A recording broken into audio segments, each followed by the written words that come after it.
suck. I'm gonna take that back. But like, I can tell, like, you know, to be 27 and have my own space of a hair salon and what I've been able to build is amazing, and I love it, and I would never take anything or change anything. But it also is like, you know, I have that mature mentality to where sometimes it's overwhelming, and it's like, okay, well, sometimes I just want to pause, and I don't want to have to do that. And like growing up, I definitely felt like I had a lot, I guess, trauma response, like you said, like without thinking it's a trauma response, you're just like, this is just who I am, this is just what I do, and this is how my life is. And it's like, that's great, but some of those you kind of gotta peel back and be like, like, that's not normal. Right. You know what I mean? Yeah, and you know, some of our like biggest downfalls or whatever can end up being like your biggest strength. Like, probably without that like hyper independence or, you know, early maturity type of thing, you probably wouldn't have started a badass business so young, you know, and vice versa. Like at Tijuana Flats, actually, I started working there when I was 15. I lied on like the actual like legal documents. I said I was born in '97 so that I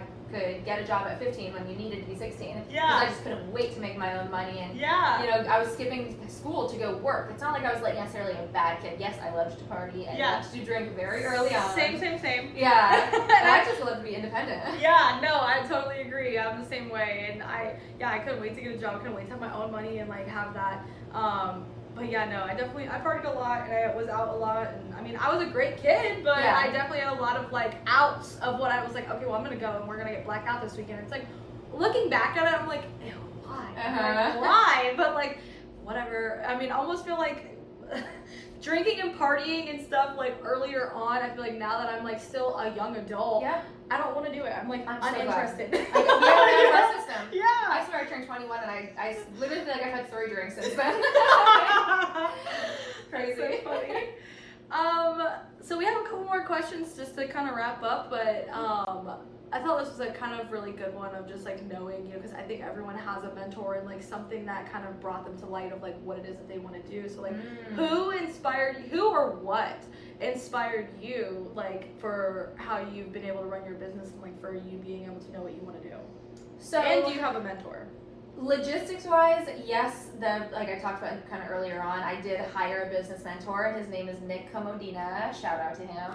Okay. So yeah, if anybody's ever been like a genuine mentor in my life and my business, it's him. He, you know, did all the things that I've been doing. He opened a gym when he was really young. He had multiple successful online coaching businesses, and then now he does that. He helps all kinds of entrepreneurs. But of course, he kind of naturally attracts a lot of like online fitness coaches because that's what he did.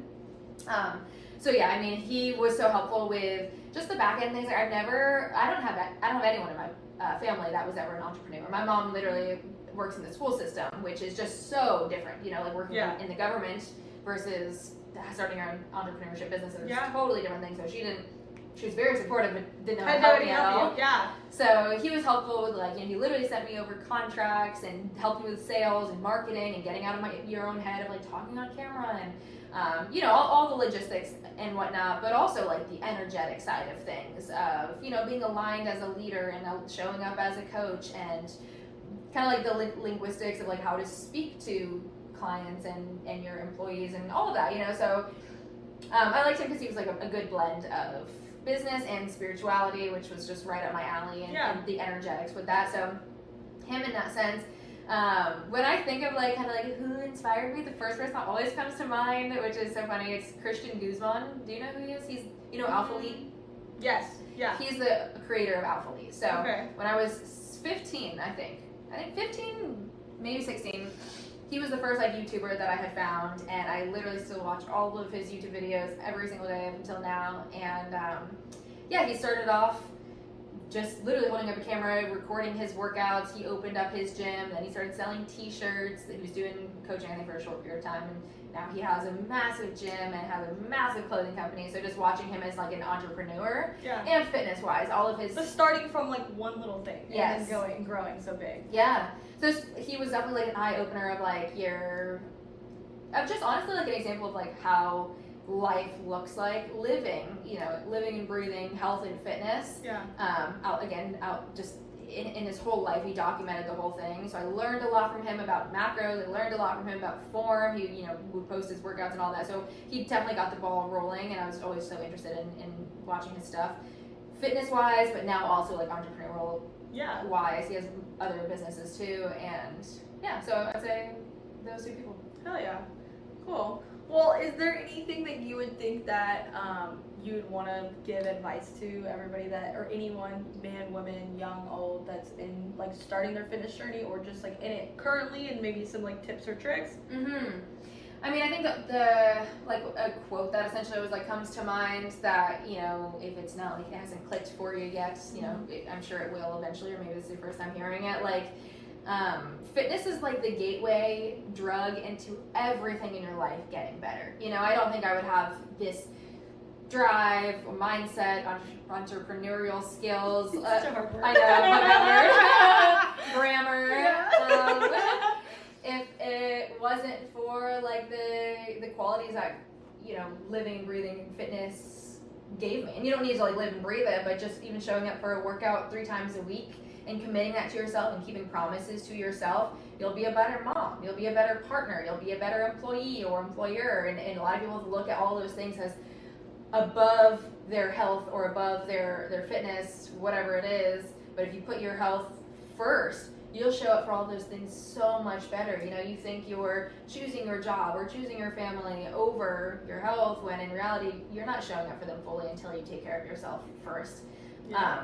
So I think that just realizing that it's the gateway to everything in your life getting better, you know, your relationship to yourself, your relationship to food, and then kind of segue off of that, like one of my biggest missions too with what I do and what I post a lot is improving people's relationship with food, realizing that you don't need to be scared of cookies, you don't need to always have the diet version of this, you don't need to think that less calories is healthy, you know, so not being afraid of food. I have a sweet treat every single day.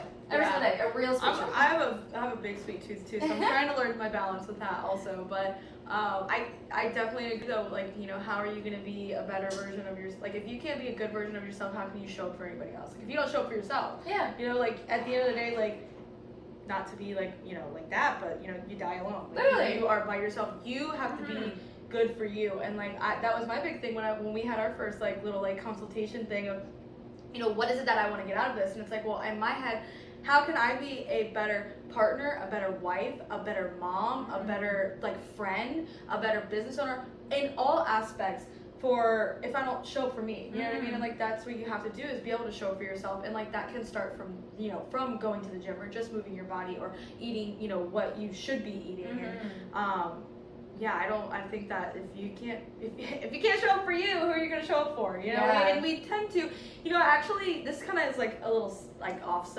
off subject, but I remember, I don't know what the podcast was, but I remember listening to it on my way to the AMPS. This was years ago. And this lady was like, you know, I, as a woman, show up for everybody else all day. You know, the trash gets taken out first. The kids' laundry comes first. It gives me chills talking about it. You know, like, my husband comes first. The work comes first. Everything comes first. But like, when do I have time for myself? Like, do I tell myself I love me? Like, do you give yourself a hug? And like, that's something so simple and probably cliche to say, but like, that's so true. And I remember crying in my car. I was like, oh my God, like, no, I don't. Like, everything does come first, you know? So it's like, if that means I have to wake up early so that I can go to the gym or I can go for a walk, and like, that's what I'm showing up for myself today, I'm gonna do that before I do anything else. The dishes can wait, the laundry can wait. You know, your partner can handle their own shit. Like, you know, you have to make those boundaries, but also that commitment to yourself of like, I have to do this for me, or else I can't do anything for anybody else. And I also see a lot of lack in that also. You know, just a lot of people don't do that. You know, it's always everything else comes first. The world is moving so fast and this and that. It's like, yeah, it is, but like, you're not gonna get this moment again. Exactly. You will never get this exact moment ever again. So live it in the now, I would say. Period. Such good advice. So true. Alright, well, last but not least, I have my We're Not Really Strangers deck, of course. So you can pick from wherever, it doesn't matter any of the three. Oh my gosh. Alright. Level 2. So I read it? Let's see. Yep, so you'll read it.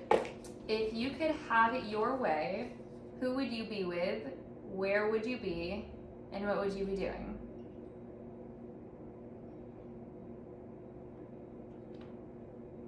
I would be living the exact life that I'm living now. Good answer. I would be with my man.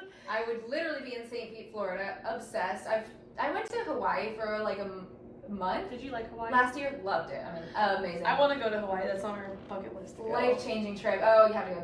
Yeah. So beautiful. Let me know if you need any recommendations. I definitely will. I got my recommendations from Austin from you too. Oh yeah, yeah.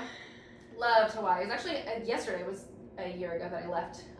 Beautiful time. Went there for a month, kind of with the intention of like, I want to see what it's like to live here. You know, I want to live here maybe just for a year, whatever. Came back. St. Pete's so much better in my opinion, just for like everyday living. You know, don't get me wrong. Obviously, Hawaii is beautiful. I love the culture. I love the nature and whatnot. But just for the convenience, obviously, just being on the mainland in general is great. But I like St. Pete better than Austin. I like St. Pete better than California. I like St. Pete better than Australia. Like. So anyway, literally, where would I be? Here. I love St. Pete. I love the weather. I love the town. Even though it's my hometown, it's like there's part of me that doesn't want to be here because it's like, I feel that. Else. I feel that. I have checked everywhere. I feel like this is the best spot to be, but don't move here. Yeah, we hate it here. Actually, don't move here. And then what would I be doing? I'm very blessed to say this. You know, that's one of the areas of my life that is so fulfilled is my career and purpose and what I do and who I work with and how I do it and the business itself and whatnot. So. What a perfect card. I know, not to feel like I'm the best, but you know. Hey, you're the best for you though. Yeah, for me. And if there's anything about your life that you don't like or that you don't feel like is the best, you have the power to change that. Absolutely. Make different decisions and you'll end up with a different outcome. Yep. Absolutely. Period. Yay. Yay. Well, Tara, I'm so happy that you got to come in here. I feel like we covered a lot of stuff, and I hope that whoever is listening, or you know, whether it's on video or audio, that they're, you know, this was a good one. I think it was a good one. I think it was a really good one. Yeah. Really good topics, really good like answers, honestly, all around. And you know, I think what you're doing is really amazing, and I think that, you know, being young and being an entrepreneur, and especially as a woman, is fucking badass. So I'm really happy. I'm very proud of you, and yeah, I'm excited that we did this. Yeah. Oh, cute. And then we'll put all of our links for Instagrams and all of that in the bio. But if you haven't listened to this, listen to this one, listen to all the other ones, and if you need to send it to a friend, send it to all your babies. Okay. Period. Bye.